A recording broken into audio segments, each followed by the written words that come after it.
የናንተን አዋቂዎች የናንተን ምሁራኖችን ጨፍጭፎ ወደኛ የተላለፈውን የአረመኔ አለቃን ዛሬ ስትደግፉ ሼም ነው። በጣም ሼም ነው። ቀፎ አርጓችሁ ነው ሚዲያ ላይ ያስቀራችሁ። ነፍጠኛ ምን ላይ ነው ያለው? ሚዲያ ላይ ነው ያለው። ነፍጠኛ ሚዲያ ላይ ነው ያለው። አብይ አህመድ በብር ገዝቶ ወታደር አቅም ያሌላቸውን ለመኖር ብቻ ለሚፈልግ ወታደር ዳቦ ገዝቶለት ነው እኛን እያስጨፈጨፈ ያለው።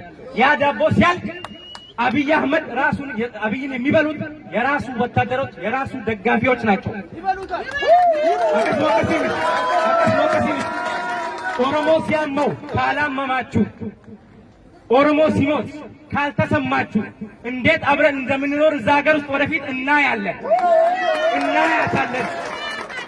ኦሮሞስ ከ12 ሚሊዮን ብሔር ብሔረሰቦች ኦሮሚያ ውስጥ እየኖሩ አንድ ቀን ጥፋት ጠፍቶበት አያውቅም። እንዴት በአብይ ጊዜ እንደዚህ ነገር ሊፈጸም ይችላል? እንደ ሌላ ብሔር ላይ እኛ እኮ ብዙ ዓመት አብረን የኖር ህዝቦች ነን አይደል እንዴ? እራሱ በሚሰራው ድራማ እናንተና እኛን መሀል እየፈጠረ ያለውን ጌም ብትረዱና የሱን መደገፍ ብታቆሙ ይሻላችኋል። ለእናንተም አይበጅም፣ ለልጅ ልጃችሁም አይበጅም።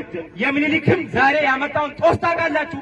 አብረን የምንኖር ከሆነ ኦሮሞ ሲያለቅስ አብራችሁ ካላለቀሳችሁ፣ ኦሮሞ ሲሞት አብራችሁ ካልተሰማችሁ፣ ኦሮሞ ሲታመም አብራችሁ ካልታመማችሁ የኦሮሚያ ውሃ የለም። ያዙት እቺ ከኦሮሚያ የሚመጣ መብራት የለም።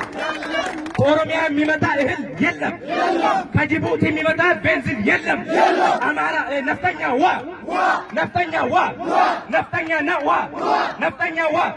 አዲስ አበባ ቤት የኦሮሚያን ውሃ እናቆማለን። የኦሮሚያን ውሃ የኦሮሞን ትግል ካልደገፋችሁ ከአዲስ አበባ ላይ እናቆማለን። ከፊንፊኔ ላይ እናቆማለን። መብራታችንን እናቆማለን። የሚመጣውን የሚገባውን መንገድ እንዘጋለን። ወደ ኦሮሞ ፖለቲካ ተቀላቀሉ። ቄሮን ደግፉ። የታሰሩ እንዲፈቱ ጠይቁ። እኛ የእናንተ የአማራ ክልል ተወካዮች የታሰሩ ጊዜ የኦሮሞ ዛሬ እስር ቤት ያሉ ሰዎች ለእናንተ ሲጮሁ ነበር።